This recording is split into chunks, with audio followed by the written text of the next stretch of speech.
وعلى ذلك لمن الشاهدين والشاكرين والحمد لله رب العالمين. إن الله وملائكته يصلون على النبي يا أيها الذين آمنوا صلوا عليه وسلموا تسليما. الصلاة والسلام عليك يا سيدي يا رسول الله وعلى آلك وأصحابك يا حبيب الله. سارے حضرات درود شریف پڑھیے، سارے حضرات پڑھیے. السلام علیکم السلام علیک یا سیدنا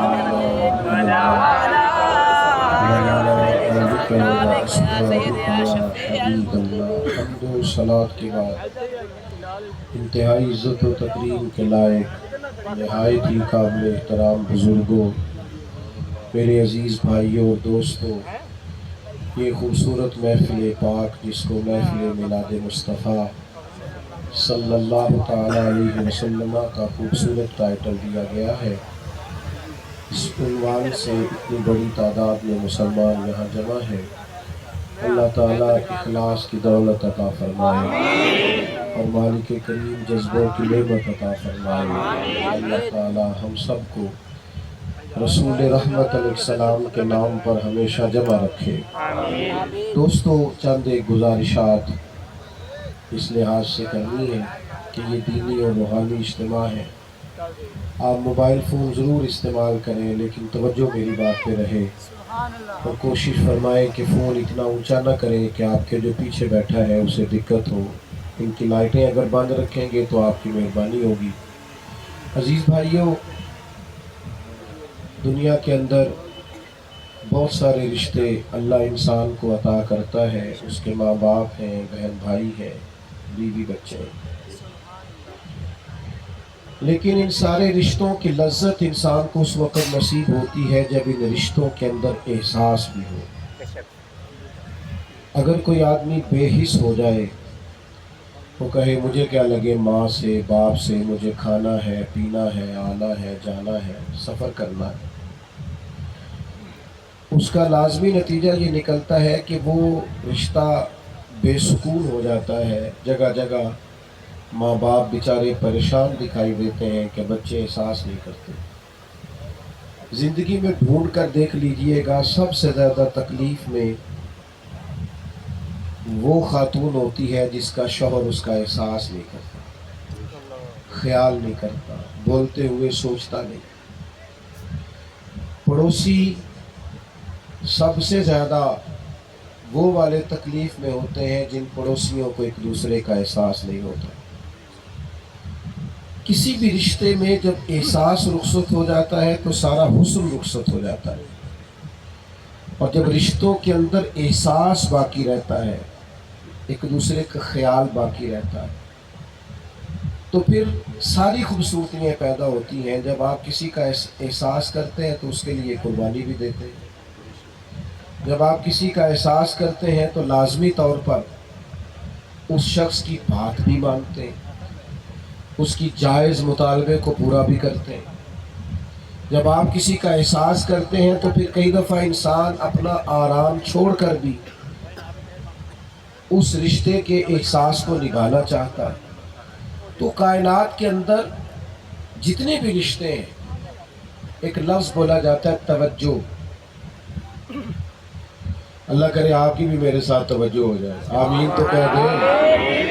کافی پریشان کر دیا لوگوں کو موبائلوں نے، پریشان ہو گئے. آپ توجہ کریں، آپ سے بات ہو رہی ہے بھائی. اللہ آپ کو سلامت رکھے.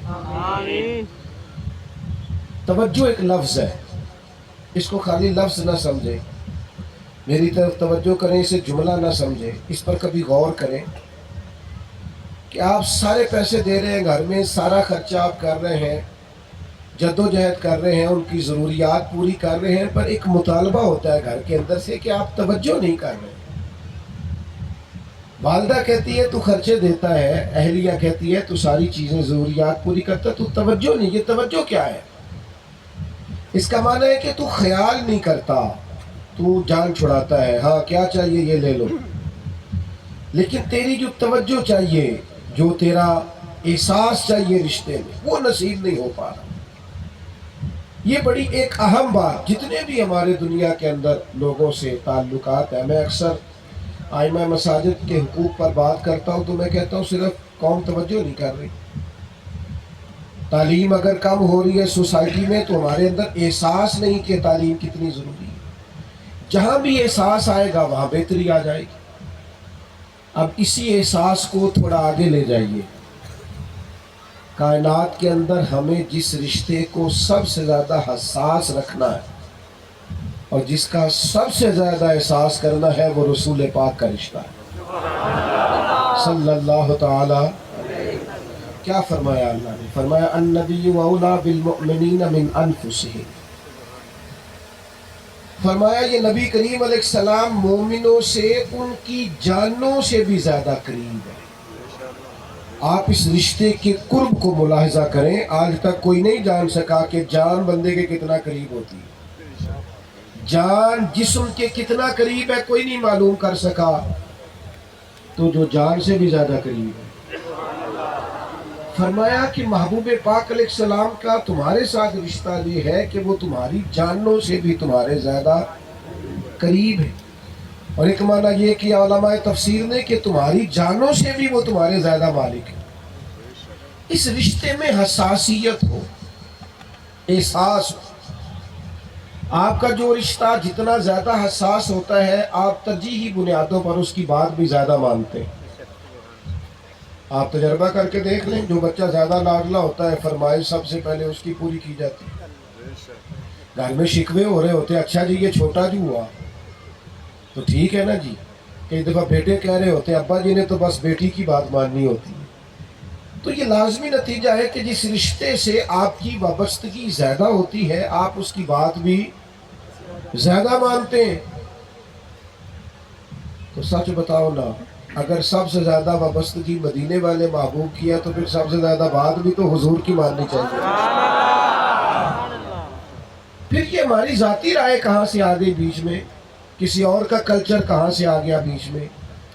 کسی اور کی تہذیب کہاں سے آ گئی؟ پھر یہ کیسے ہو گیا کہ نماز کا وقت نہیں نکلا؟ ہم نے تو سب سے زیادہ بات ہی حضور کی مانی. پھر یہ کیسے ہو گیا کہ ابھی داڑھی کا وقت ہی نہیں آیا، ابھی سنت شریعت پر کیسے چلوں گا؟ جب یہ طے ہوا کہ انسان جس سے سب سے زیادہ چاہتا ہے اس کی بات سب سے زیادہ مانتا ہے. عروہ بن مسعود ثقفی جب مسلمانوں کی طرف کفار کے سفیر بن کے حدیبیہ میں آئے تھے نا، تو ایک جملہ انہوں نے واپس جا کے قریش مکہ سے یہ بھی کہا تھا کہ وہ تو حضور کا حکم ماننے میں ان کے صحابہ ایک دوسرے سے جلدی کرتے ہیں، فٹافٹ کرتے ہیں سرکار کی بات ماننے، جلدی کرتے ہیں. ان کو حکم ملتا ہے فوراً سے پہلے اس کی تعمیل کرتے ہیں. میں عرض کروں آپ سے،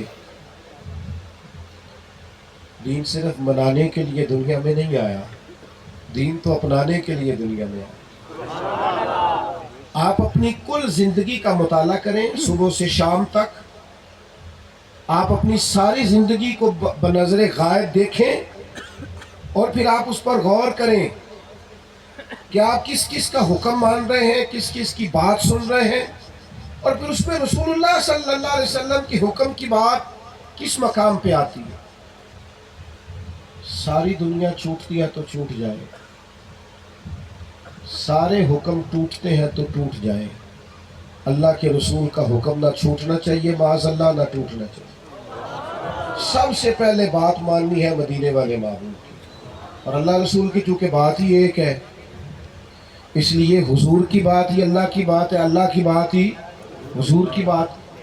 سب سے ایک دن کہا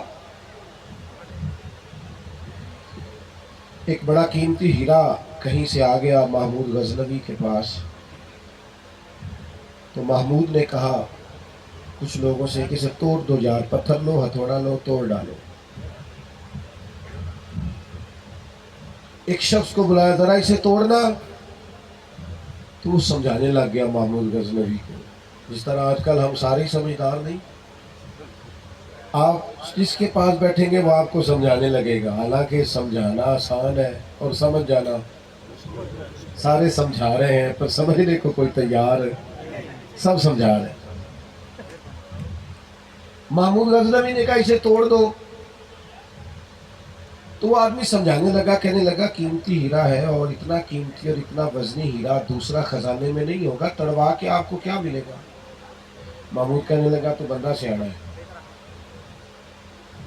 تو بیٹھ جا, دوسرے کو بلا اسے توڑ دو. وجہ اس کی یہ تھی, یہ کام اس نے اس لیے کیا کہ بہت سارے لوگ شکوہ کرتے تھے کہ آپ ایاز سے زیادہ پیار کیوں کرتے. 3 4 5 10 لوگوں کو بلایا, ہیرا توڑ دو. کہنے لگے بادشاہ دور بدل گیا یار, اب اس طرح کی بیوقوفیوں کا زمانہ نہیں کہ ہیرا توڑ دیا جائے, خزانے کو نقصان ہوگا. وہ جب سارے سیانے سمجھا چکے تو محمود نے ایاز کو بلایا, کہا یہ ہیرا تو توڑ دو. اس نے آؤ دیکھا نہ تاؤ دیکھا, زور سے تھوڑا مارا, ہیرا ٹوٹ گیا. تو محمود ناراض ہوئے, کہنے لگے اچھا بھلا انسان ہے تو, تجھے مجھے سمجھانا چاہیے تھا, تو نے ہیرا توڑ دیا ہے. تو جو لوگ غلامی کا دعویٰ کر لیتے ہیں وہ پھر غلام ہی رہتے ہیں, وہ جواب میں کہانیاں نہیں سناتے. اس کے کہنے پہ توڑا تھا, جواب میں کہا جا سکتا تھا کہ بادشاہ تو نے کہا میں نے توڑ دیا, یہ نہیں کہا. کیوں توڑا؟ کہنے لگا غلطی ہو گئی,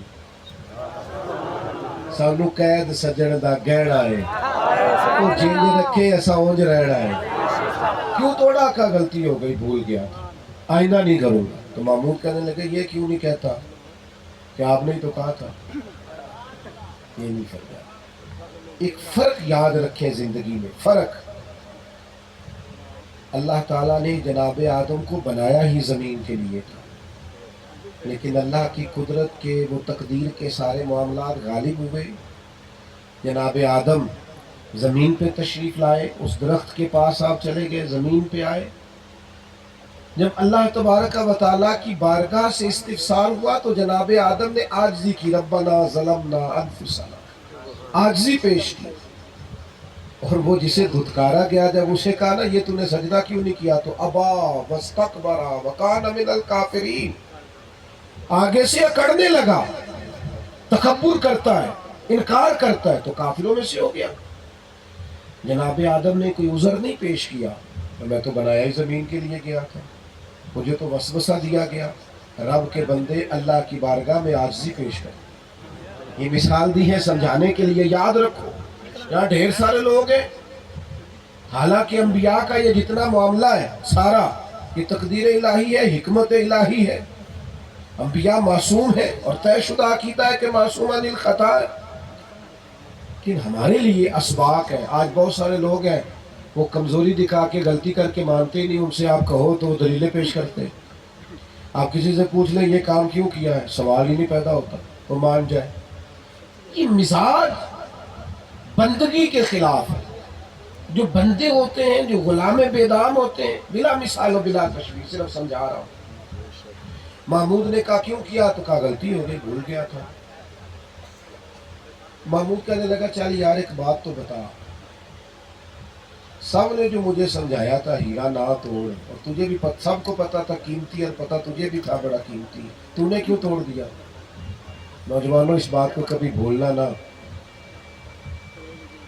ایاز کی آنکھیں پرنم ہو گئی, زبان تھوڑی سی لڑکھڑائی, نظریں جھکا کے کہنے لگا بادشاہ میں نے اپنی زندگی میں ایک بات طے کی ہے کہ جو شے ٹوٹتی ہے ٹوٹ جائے, تیرا حکم نہیں ٹوٹنا چاہیے.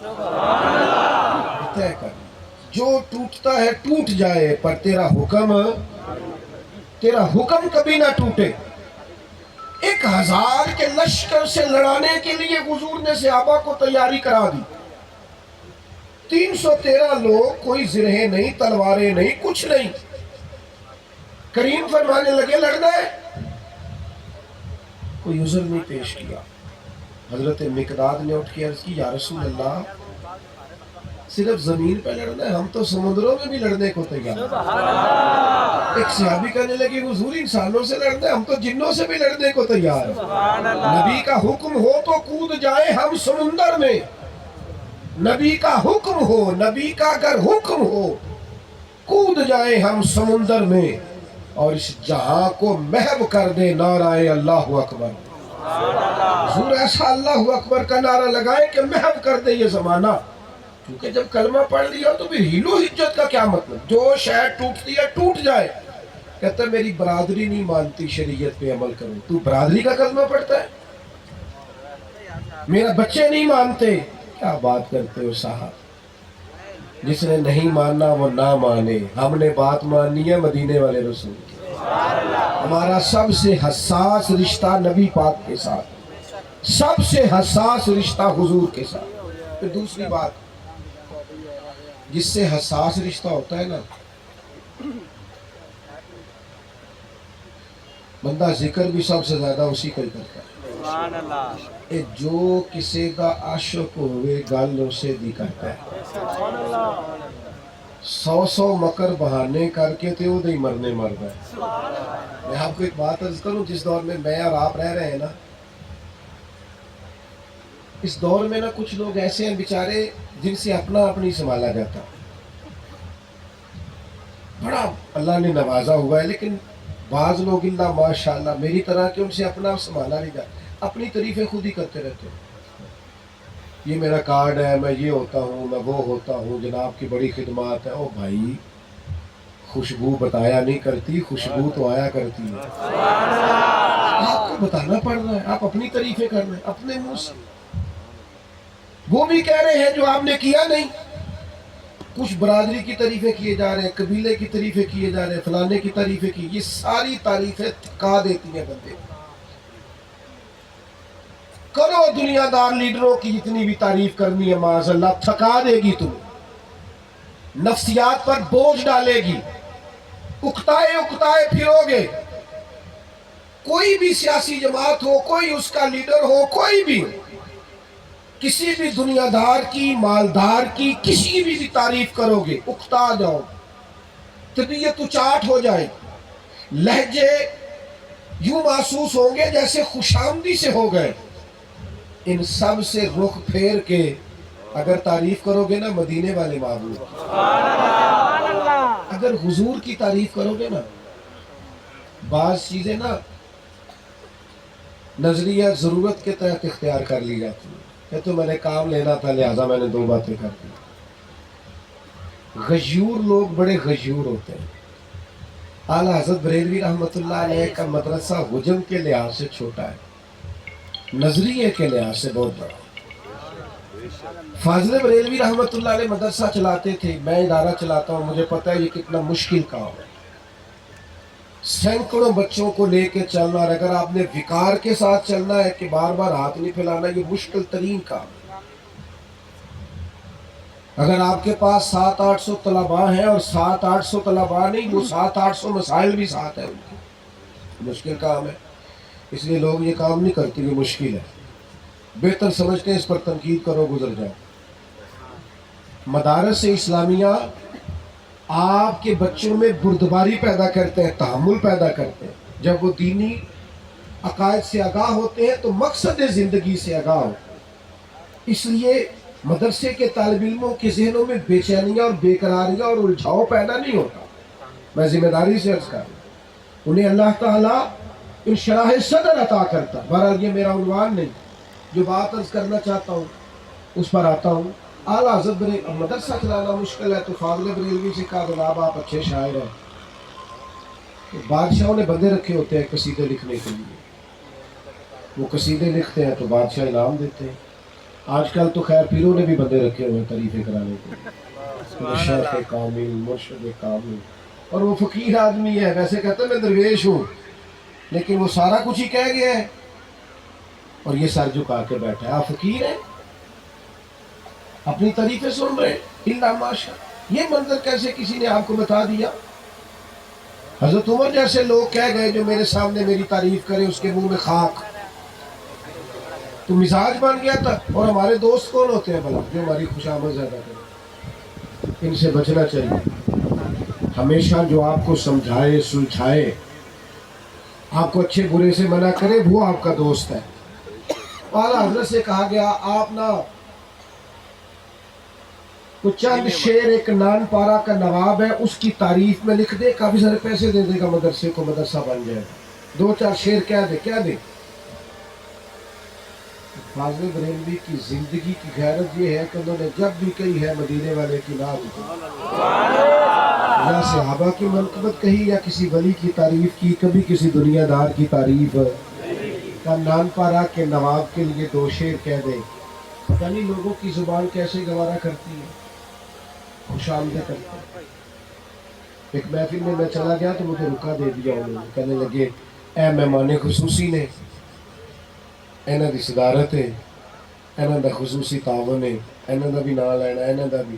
میں کہا مینوں تو تساں کیا سی نبی پاک دی تعریف کرنی، ساڈے کو بھائی گھر دی تعریف نہیں ہوندی، اسی کوئی گھر دی کرنے ہیں، اپنے سے یہ کام نہیں ہوتا. اعلیٰ حضرت سے کہا گیا دو شعر چار شعر نان پارا کے نواب کے بارے میں لکھ دیں گے تو وہ تعاون کر دے گا. تو فاضل بریلوی کہنے لگے کرو مدح اہل دول رضا، پڑے اس بلا میں میری بلا.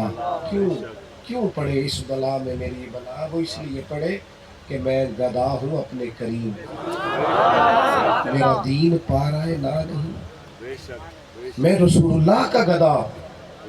اس لیے جن کو وہاں سے خیرات ملے وہ پھر ادھر ادھر دیکھتے پھریں. کبھی ادھر ادھر کی تعریفیں نہ کرو، یا اللہ کی حمد کرو یا مدینے والے محبوب پہ درود و سلام کرو. سبحان اللہ. میں آپ سے عرض کروں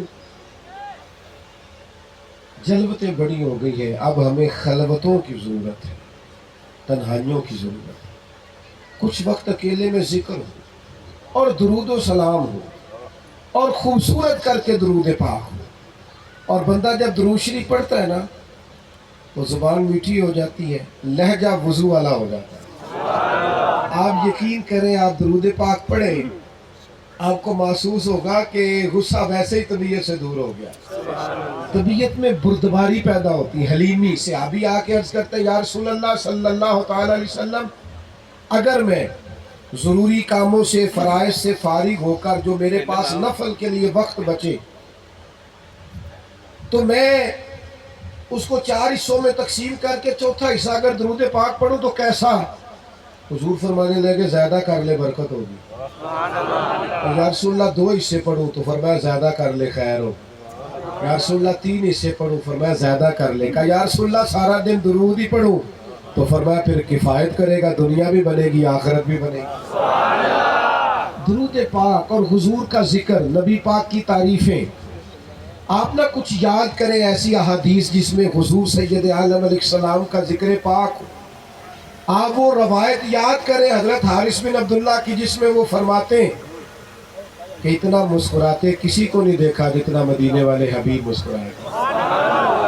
آپ وہ بات یاد کریں حضرت انس بن مالک رضی اللہ تعالیٰ عنہ کی، فرماتے ہیں کہ سرور کائنات علیہ السلام کسی سے ہاتھ ملاتے تھے تو برف سے زیادہ ٹھنڈا اور کستوری سے زیادہ خوشبو والا ہاتھ تھا رسول پاک. آپ اس بات کو یاد کریں. سیدہ عائشہ صدیقہ فرماتی ہے حضور گفتگو کرتے تھے تو لہجے میں اتنا ٹھہراؤ تھا، اتنی روانی تھی، اتنی بردباری تھی اور جملوں میں تسلسل اتنا تھا کہ اگر کوئی میرے کریم کے لفظ گننا چاہتا تھا تو گن بھی سکتا تھا. آپ وہ بات یاد کریں حضور کی کہ سیدہ عائشہ فرماتی ہیں اگر نبی پاک کو 2 باتوں میں اختیار دیا جاتا امت کے لیے، 2 باتوں میں، تو حضور ہمیشہ اس بات کو اختیار کیا کرتے تھے جو آسان ہو. یہ تعریفیں ہیں رسول پاک، یہ شانیں، یہ عظمتیں، خلق عظیم کی باتیں. انہیں یاد کرو، انہیں بار بار دہراؤ، انہیں اپنے بچوں کو سناؤ، انہیں اپنے دوستوں میں دہراؤ، ان پر بار بار کلام کرو. چھوڑ دو جھوٹوں کی تعریفیں کرنی، اس سچے کی تعریف کرو جن کی بندہ تعریف کرتا جاتا ہے اور خدا کی رحمت کا حقدار ہوتا جاتا ہے. نبی کریم کی تعریف کرو، صبح و شام کرو، دن رات کرو اور راج راج کے کرو. کریں گے انشاءاللہ. کافی سارے لوگوں نے زندہ باد زندہ باد زندہ باد زندہ باد زندہ باد زندہ باد. ایک بات تو یہ کہ سب سے زیادہ ترجیح دینی ہے رسول اللہ کے حکم کو. سرکار کا حکم سب سے آگے، پھر تعریف کرنی ہے تو مدینے والے حبیب کی۔ اور تیسری بات، اور آپ کو پتہ ہے میں 2-4 باتیں کیا کرتا ہوں، 2-3 ہی میرے پیغام ہوتے ہیں۔ تیسری بات یہ ہے کہ وہ ماڈل دیکھنے ہیں جو ماڈل حضور نے تیار فرمائے، ان رستوں پہ چلنا ہے جو رستے رسول پاک نے جو لوگ تیار کر کے ہمارے سامنے کھڑے کیے نا، ذرا ان کو دیکھو، وہ کون ہے؟ اصحاب النجوم، حضور کی اولاد پاک، اصحاب پاک، ان سے لینا ہے، فیض پانا ہے۔ یہ میرا اور آپ کا دور بڑا تشکیق کا دور ہے، لوگ بیچارے اپنی تقریریں چمکانے کے لیے صحابہ اور اہل بیت کا اختلاف ثابت کرتے تھے، اور میں اکثر کہا کرتا ہوں ان پر غصہ نہیں آتا، ان پر تو ترس آتا ہے کہ یار تو دیکھ تو اپنے لیے اکٹھا کیا کرتا ہے، تو کس حیثیت کا آدمی ہے اور تو بات کن کی کرنا ہے۔ معیار دیکھ وہ کون لوگ ہیں جنہیں اللہ نے اپنے محبوب کی صحبت کے لیے چنا، تو ان کے بارے میں بات کرنا، یہ ماڈل ہے، نمونے۔ حضور نے فرمایا کسی ایک کے پیچھے بھی لگو گے نا، بے شک میرے بلال کے پیچھے لگ گئے۔ داتا گنج بخش علی اجمیری فرماتے ایک وقت ایسا تھا مجھے سب سے بڑھ کر حضرت بلال سے پیار ہو گیا۔ کمر اچھا ہے فلک پر نہ ہلال اچھا ہے، تیری نظر بھی نہ ہو تو دونوں سے بلال اچھا ہے۔ کسی ایک سے پیار ہو گیا، آپ کو کبھی سیدنا بلال سے پیار ہو گیا نا تو مسجد سے بھی پیار ہو جائے، کیونکہ وہ مسجد کی بڑی خدمت کرتے تھے، اذان پڑھتے تھے، بیان کرتے تھے، مہمانوں سے کا خیال کرتے تھے۔ کبھی آپ کو پیار ہو گیا حضرت بلال سے تو آپ کو پیار ہو جائے گا عاجزی سے، انکساری سے، ذوق سے، خدمت، ڈیوٹی کرنے کو جی چاہے۔ پیار کرو سیدنا ابو ذر غفاری سے، او سمیو پڑھو حضور کے ان غلاموں کو، کیسا فقیر فاقہ مست ہے سیدنا ابو ذر غفاری، کہ حضور نے فرمایا زمین کے اوپر اور آسمان کے نیچے میرے ابو ذر سے سچا بندہ کوئی نہیں۔ بڑا آدمی، ساری زندگی فقر میں گزاری، سادگی میں گزاری، اور ایسا نہیں کہ تڑپ کے گزاری، ترس کے گزاری، معاذ اللہ، راضی ہو کے گزاری، سادے لباس، چند لوگوں نے جنازہ پڑھا لیکن اپنی زندگی میں کمال کا فقر رکھا، کمال کی سادگی رکھی۔ پڑھو ان لوگوں کو، جی جاؤ گے۔ اور اگر منزل کی تلاش میں کبھی تھکاوٹ محسوس ہو، اور اگر کبھی رستے کی صعوبتیں آنکھوں میں نیند بھر ڈالیں، اور کبھی محسوس ہونے لگے کہ راہیں کٹھن ہیں اور دشوار گزار ہیں، تو پھر رات کے کسی پہلو میں سیدنا سلمان فارسی کو پڑھ کے دیکھو، ان کو پڑھنا تمہیں اندازہ ہوگا کہ لوگوں کی عظمت کیا، یہ کس معیار اور کس سٹیٹس کے لوگ تھے، زندگی گزار دی راہ حق کی تلاش میں۔ اپنی ان انقلابی لوگوں کو پڑھو، جو خلفائے راشدین ہیں ان کو تو آپ سارے جانتے ہی ہیں، عشرہ مبشرہ کو تو آپ خیر عشرہ مبشرہ کو بھی زیادہ لوگ نہیں جانتے، میرا دعویٰ یہی ہے، پڑھے لکھے لوگوں کو چھوڑ کر ان لوگوں کے تذکروں سے اپنے دلوں کو مزین کریں، روشن کریں، تابناک کریں۔ آپ کبھی کسی ایک صحابی کے پیچھے چلیں، پڑھیں، آپ کو ایسا قرار ملے گا، ایسا سکون ملے گا۔ ان کی باتیں اللہ کے لشکروں میں سے لشکر ہیں، دلوں پہ اثر کرتی ہیں، طبیعتوں کو پرسکون کرتی ہیں، کلیجوں کو ٹھنڈا کرتی ہیں۔ ہم نے اپنے نوجوانوں کو سکھایا ہی نہیں، بتایا ہی نہیں کسی نے کہ حضرت زبیر بن عوام کی شان کیا تھی، طلحہ بن عبید اللہ کیا مقام رکھتے، ہم بتا ہی نہیں سکے ان عظیم المرتبت لوگوں کے بارے میں۔ اذان سنو،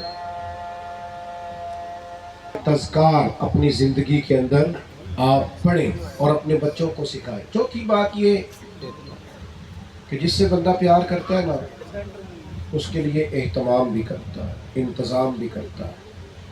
آپ کبھی غور کریں نا، تو بیٹے سے پیار ہوتا ہے نا تو لوگ پہلے سے مکان لے لیتے ہیں، کہتے ہیں یہاں میرا بیٹا رہے گا، کل کو بچے الگ ہوں گے، تعمیر ہوگی، اب یہ مکان کم پڑ گیا ہے، اب بچوں کے لیے وسعت کرنی، محبت ہے نا، والد پلاننگ کر رہا ہے، منصوبہ بندی کر رہا ہے۔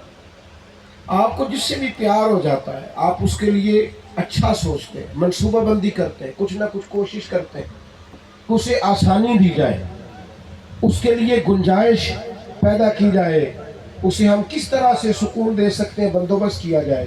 میرے دوستو، اگر ہمیں رسول اللہ سے پیار ہونا سچا، پھر ہم کوشش کریں کہ ہم نبی پاک کے دین کو آگے کیسے بڑھا سکیں۔ پھر یہ جو کوشش کرتے ہو نا، میں کیسے چمک سکتا ہوں، میرے بچے کیسے بڑھ سکتے ہیں، پھر اس سے بڑھ کر کوشش ہونی چاہیے کہ یار یہ بندہ قرآن مجید نہیں اسے آتا ہے، اس کا قرآن پاک ٹھیک کرایا جائے کسی طریقے سے۔ اس بندے کو تو دین کی ضروری باتوں کا نہیں پتا، اسے دین کی ضروری باتیں بتائی جائیں۔ پھر انسان کوشش کرتا ہے، جدوجہد کرتا ہے، یار اچھے اور جدید طریقوں سے دین کا پیغام ابلاغ کیا جائے، آگے پہنچایا جائے۔ پھر انسان کوشش کرتا ہے کہ ہر اس شخص کو جو دین سے کسی وجہ سے دور ہوتا جا رہا ہے اسے قریب کیا جائے۔ سارا دن ہمیں لگا دیا گیا ہے روزی روٹی کمانے میں، مادہ پرستی، بلکہ میں کہوں گا مفاد پرستی، مشینی زندگی ہے۔ لیکن وہ منصوبہ بندی، آپ نے ناراض نہیں ہونا مجھ سے، اگر کوئی دین کا کام ہوتا بھی ہے نا ہمارے ہاں تو بڑا سطحی سا، بس ٹھیک ہے مسجد بن گئی، نمازیں ہو رہی ہیں، جمعہ ہو رہا ہے، محفل ہو گئی، آ گئے چلے گئے، ختم ہو گئی بات۔ دنیا بڑی جدید منصوبہ بندی سے کام کر رہی ہے، آپ اس جدید منصوبہ بندی سے کیوں کام نہیں کرتے؟ ہم کیوں اپنے بچوں کے لیے وہ جدید طریقے اختیار نہیں کرتے جس سے وہ قرآن مجید کو سیکھ سکیں؟ مختلف اوقات میں مختلف دیہاتوں میں قرآن مجید سیکھنے کی، ترجمے کی، تفسیر کی کلاسز کیوں نہیں ہوتی؟ ہم سب کاموں کے لیے جدوجہد کرتے ہیں، اس کے لیے کیوں نہیں کرتے؟ آپ کیوں بندوبست نہیں کرتے کہ ایسے عالم کا جو آئے آپ اس کا وقت لیں، گزارش کریں، ضروریات کا تعین کریں، بٹھائیں۔ ہم نے کیا جدت پیدا کیا دین کے لیے کہ میرے پاس دوست آتے ہیں، کہتے ہیں جلسوں کا ٹائم دے دو، تو میں کہتا ہوں تقریریں تو آپ نے سن لی ہیں ساری، نئے جلسے میں آ کے کیا کریں گے؟ اب تو عمل کرنے کا وقت ہے میرے بھائی۔ عمل کتنا کر رہے ہیں دین کو جدید بنیادوں پر؟ ایک دفعہ میں نے اپنے کالج میں کہا تھا، ایک ہمارے لیکچرار آئے اور وہ ہم پڑھتے تھے، تو انہوں نے آ کے کہا کہ کافر سازش کر کے ہمارے بچوں کو خراب کر رہے ہیں۔ تو میں نے ان سے کہا کہ میں ایک سوال کرنا چاہتا ہوں۔ انہوں نے کہا کیجئے۔ تو میں نے کہا صاحب، ہم سالوں سے سن رہے ہیں کہ کافر سازشیں کر کے ہمارے بچے خراب کر رہے ہیں، ہم اب اس طرح نہ کریں کہ تبلیغ کر کے ان کے بچے مسلمان کر دیں۔ صرف انہی کو کرنا آتا ہے، ہمیں کچھ نہیں کرنا آتا؟ وہ جان چھڑانے والی بات ہے، فلانا سازش کر گیا، کرتے ہیں وہ، انکار نہیں، پر وہ سازش کر کے ہمارے گھروں تک پہنچ